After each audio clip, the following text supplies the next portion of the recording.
Hello friend. तो कैसे हैं आप सब। आई होप आप सब मस्त ज़बरदस्त और जिंदाबाद होंगे। तो दोस्तों, आज है हमारा हिस्ट्री का चैप्टर नंबर 2, जिसमें हम आखेट खाद्य संग्रह से भोजन तक उत्पाद आदि के बारे में पढ़ने वाले हैं। और ये चल रही है हमारी एनसीईआरटी सीरीज, जिसमें आज है हमारा इतिहास का अध्याय नंबर 2, जो कि हमारी आगामी सीटेट एग्जाम के लिए बहुत इंपॉर्टेंट होने वाला है। इसके अलावा आप अदर कोई भी एग्जाम आप दे रहे हैं कंपटीशन से जुड़ा हुआ, तो वहां पर एनसीईआरटी आपको बहुत ही ज़्यादा हेल्पफुल साबित होगी। तो चलिए क्लास की शुरुआत करते हैं। अध्याय 2 की शुरुआत होती है एक स्टूडेंट जो जिसका नाम है तुषार, जो कि रेल यात्रा करता है। और तुषार एक रिश्तेदारी में जा रहा होता है दिल्ली से चेन्नई के लिए, और रेल में उसे खिड़की वाली सीट मिल गई। और जहां वह बाहर का नज़ारा देखने में मग्न हो गया। तेज दौड़ती गाड़ी में उसने देखा कि पेड़ पौधे, घर, खेत खलिहान बड़ी तेजी से पीछे छूटते जा रहे हैं। तभी उसके चाचा ने उसके कंधे पर हाथ रखकर कहा, पता है, लोगों ने मात्र 150 साल पहले रेल से यात्रा करनी शुरू की। तो उसके मन में विचार आया कि जब रेल नहीं थी तो लोग यात्रा कैसे करते थे। उसी के बारे में आज हम पढ़ने वाले हैं। इसकी शुरुआत होती है आरंभिक मानव, आखिर वे इधर उधर क्यों घूमते थे। हम उन लोगों के बारे में जानते हैं जो इस उपमहाद्वीप में 20 लाख साल पहले रहा करते थे, और आज हम उन्हें आखेटक खाद्य संग्रह के नाम से जानते हैं। भोजन का इंतजाम करने की विधि के आधार पर उन्हें इस नाम से पुकारा जाता था।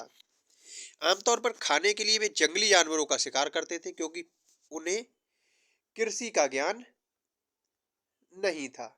इसीलिए वे अपना पेट भरने के लिए पेड़ पौधे और जानवरों का शिकार किया करते थे। मछलियां और चिड़ियां पकड़ते थे।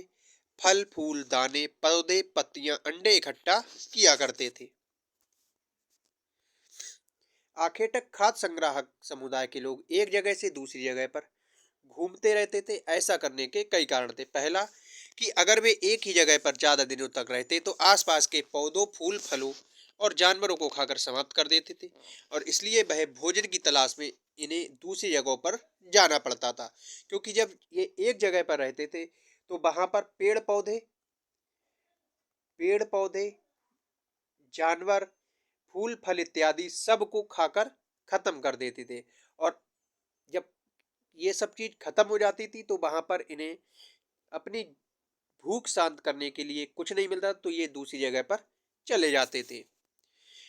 दूसरा कारण ये कि जानवर अपने शिकार के लिए या फिर हिरण और मवेशी अपना चारा ढूंढने के लिए एक जगह से दूसरी जगह जाया करते थे, और इसीलिए ये जानवर का शिकार करने वाले लोग भी इनके पीछे जाया करते होंगे।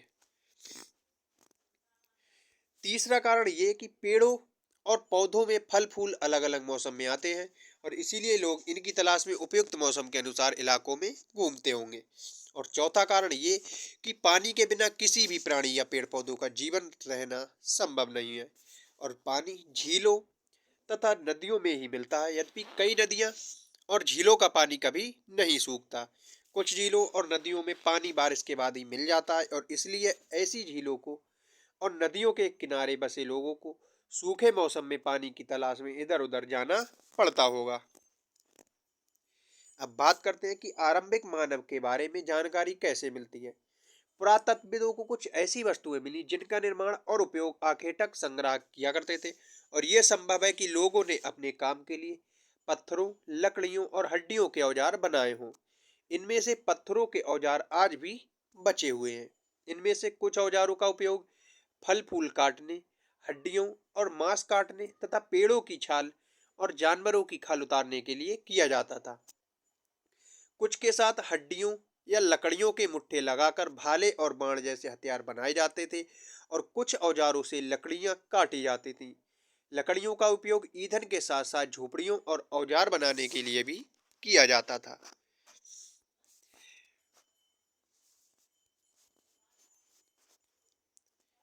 रहने की जगह निर्धारित करना। जहाँ पर आखेटक संग्राहकों के होने के प्रमाण मिलते हैं। इनके अलावा भी और कई स्थानों पर आखेटक संग्राहक किया करते थे। मानचित्र में सिर्फ कुछ गिने चुने स्थानीय चिन्ह थे। कई पुरास्थल नदियों और झीलों के किनारे पाए जाते थे। जैसा कि आप देख सकते हो, मेहरगढ़, बुर्ज होम,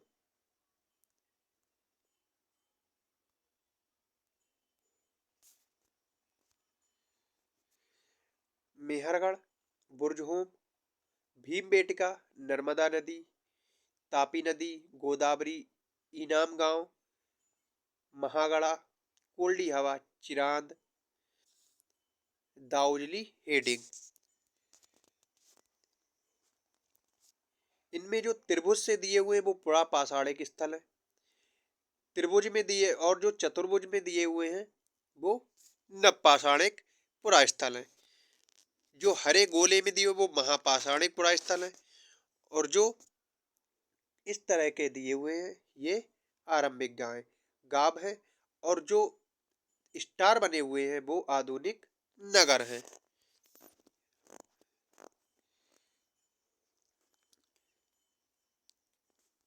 शैल चित्र हमें क्या पता चलता है? जिन गुफाओं में लोग रहते थे उनमें से कुछ की दीवारों पर चित्र मिले हैं और इनमें कुछ सुंदर उदाहरण मध्य प्रदेश और दक्षिण उत्तर प्रदेश की गुफाओं से मिले हैं। इनमें जंगली जानवरों को बड़ी कुशलता से सजीव चित्रण किया गया है। भीमबेटका जो कि आधुनिक मध्य प्रदेश में है, इस पुरा स्थल पर गुफाओं व कंदराएं मिली हैं। लोग इन गुफाओं में इसलिए रहते थे क्योंकि यहाँ उन्हें बारिश, धूप और हवाओं से राहत मिलती थी। और ये गुफाएं नर्मदा घाटी के पास हैं। क्या तुम बता सकते हो कि रहने के लिए लोगों ने ये जगह क्यों चुनी होगी?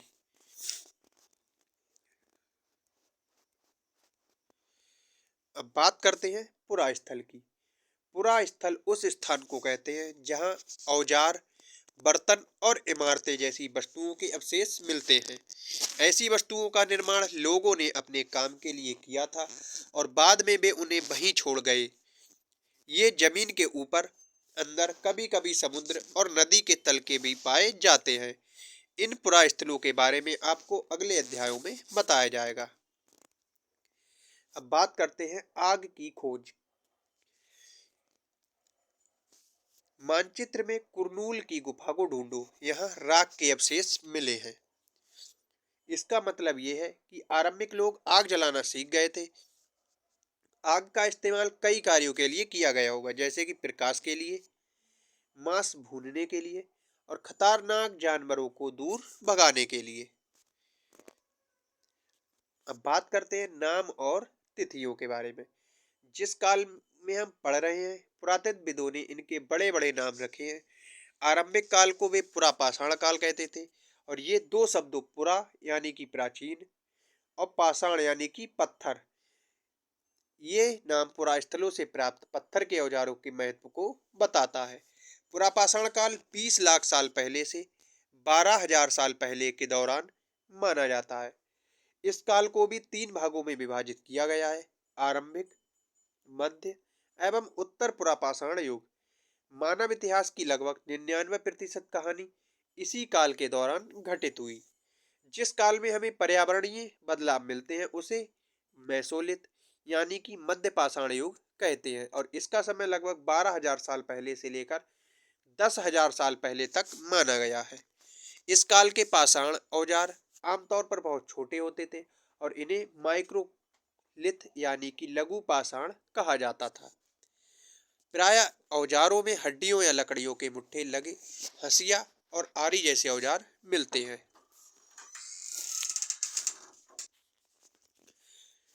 साथ साथ पुरापाषाण युग वाले औजार भी इस दौरान बनाए जाते रहे हैं।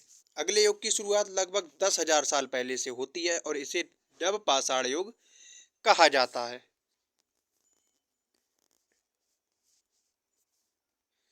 अब बात करेंगे बदलती जलवायु के बारे में। लगभग 12,000 साल पहले दुनिया की जलवायु में बड़े बदलाव आए और गर्मी बढ़ने लगी। इसके परिणाम स्वरूप कई क्षेत्रों में घास वाले मैदान बनने लगे और इससे हिरण, बारहसिंगा, भेड़, बकरी और गाय जैसे जानवरों की संख्या बढ़ी जो घास खाकर जिंदा रह सकते हैं। जो लोग इन जानवरों का शिकार करते थे वे इनके पीछे आए और इनके खाने पीने की आदतों और प्रजनन के समय की जानकारी हासिल करने लगे।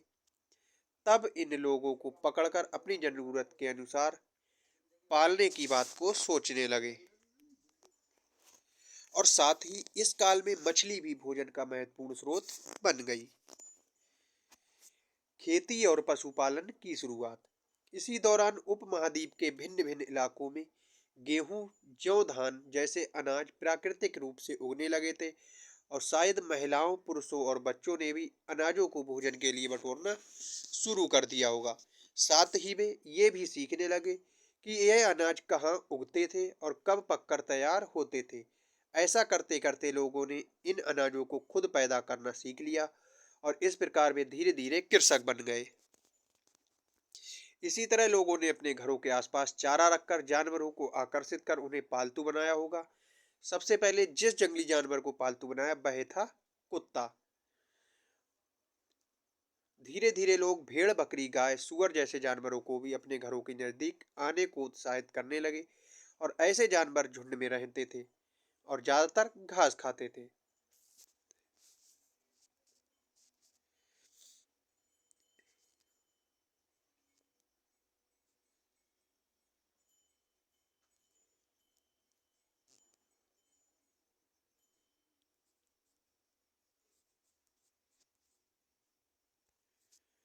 लोगों ने मिट्टी के बड़े बड़े बर्तन बनाए, टोकरियां बुनी और फिर जमीन में गड्ढा खोदा। जानवर चलते फिरते खाद्य भंडार। जानवर बच्चे देते थे जिससे उनकी संख्या बढ़ती थी। अगर जानवरों की देखभाल की जाए तो उनकी संख्या बढ़ती है, साथ ही उससे दूध भी प्राप्त हो सकता है जो भोजन का अच्छा स्रोत है। यही नहीं, जानवरों से हमें मांस भी मिलता है। दूसरे शब्दों में पशुपालन भोजन के भंडारण का एक तरीका है। आरंभिक कृषकों और पशुपालकों के बारे में जानकारी करना। नीचे मानचित्र में तुम्हें कई नीले वर्ग दिखेंगे जिसमें प्रत्येक बिंदु उस जगह को दर्शाता है जहां पुरातत्वविदों को शुरुआत में कृषकों और पशुपालक के होने के साक्ष्य मिले हैं। ये पूरे उपमहाद्वीप में पाए गए हैं और इनमें सबसे महत्वपूर्ण पश्चिमोत्तर का क्षेत्र, आधुनिक कश्मीर और पूर्व तथा दक्षिण भारत में पाए जाते गए हैं। वास्तव में ये निर्दिष्ट स्थान कृषकों और पशुपालकों की बस्तियां भी थीं और यह नहीं, इसे जांचने के लिए वैज्ञानिकों खुदाई में मिल पौधों और पशुओं की हड्डियों के नमूनों का अध्ययन करते हैं। इनमें सबसे रोचक जले हुए अनाज के दोनों की अवशेष हैं। ऐसा लगता है कि गलती या फिर जानबूझकर जलाए गए होंगे और वैज्ञानिक इन अनाजों के दानों की पहचान कर सकते हैं। इस तरह हमें पता चलता है कि इस उपमहाद्वीप में विभिन्न भागों में बहुत सारी फसलें उगाई जाती रही होंगी। वैज्ञानिक विभिन्न जानवरों की हड्डियों की भी पहचान कर सकते हैं। स्थायी जीवन की ओर। पुरातत्वविदों को कुछ पुरास्थलों पर झोपड़ियों और घरों के निशान मिले हैं, जैसे कि बुर्जहोम वर्तमान कश्मीर में के लोग गड्ढे के नीचे घर बनाते थे जिन्हें गर्तवास कहा जाता था। इसमें उतरने के लिए सीढ़ियां बनी होती थी और इससे उन्हें ठंड के मौसम में सुरक्षा मिलती होगी। पुरातत्वविदों को झोपड़ियों के अंदर बाहर दोनों के स्थानों पर आग जलाने की जगह मिली है और ऐसा लगता है कि लोग मौसम के अनुसार घर के अंदर या बाहर खाना पकाते होंगे। बहुत सारी जगहों पर पत्थर के औजार भी मिले हैं और इनमें से कई ऐसे हैं जो पुरापाषाण युगीन उपकरणों से भिन्न हैं, इसीलिए इन्हें नवपाषाण युग का माना गया है। इनमें वे औजार भी हैं जिनकी धार को और अधिक पैना करने के लिए उन पर पालिश चढ़ाई जाती थी।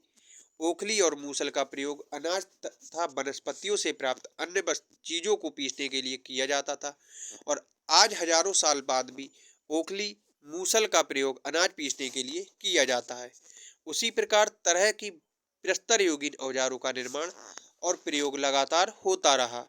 कुछ औजार हड्डियों से भी बनाए जाते थे, जैसा कि आप पत्थरों से बने औजार देख सकते हैं।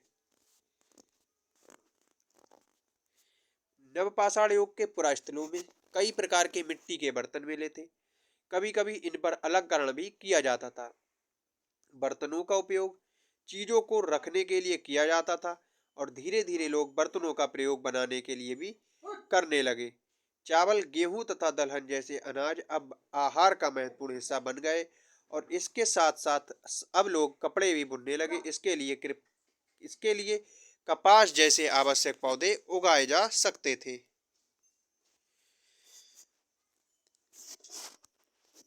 सूक्ष्म निरीक्षण, मेहरगढ़ में जीवन मृत्यु।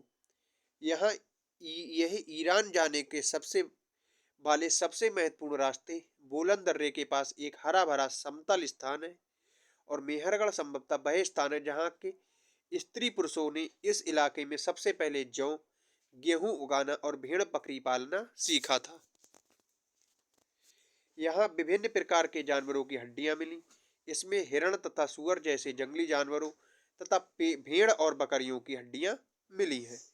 मेहरगढ़ में इसके अलावा चौकोर तथा आयताकार घरों के अवशेष भी मिले हैं और प्रत्येक घर में 4 या इससे अधिक कमरे हैं, जिनमें से कुछ संभवतः भंडारण के काम में आते रहे होंगे। मृत्यु के बाद सामान्यतः मृतक के सगे संबंधी उसके प्रति सम्मान जताते थे और लोगों की आस्था की मृत्यु के बाद भी जीवन होता है, इसलिए कब्रों में मृतकों के साथ कुछ सामान भी रखा जाता था।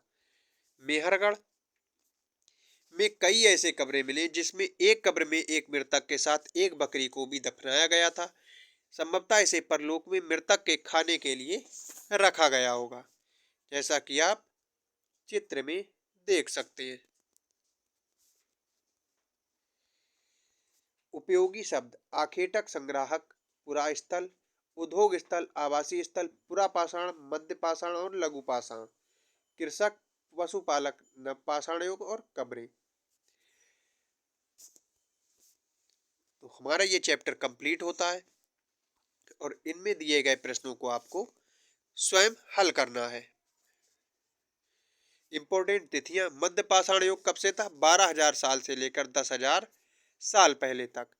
बसने की प्रक्रिया का आरंभ लगभग 12,000 साल पहले। नवपाषाण युग का आरंभ 10,000 साल पहले और मेहरगढ़ में बस्ती का आरंभ लगभग 8,000 साल पहले हुआ था। तो आई होप आज की क्लास आपको पसंद आई हो। क्लास अच्छी लगी हो क्लास को लाइक और चैनल पर नए हो तो चैनल को सब्सक्राइब जरूर कर दें।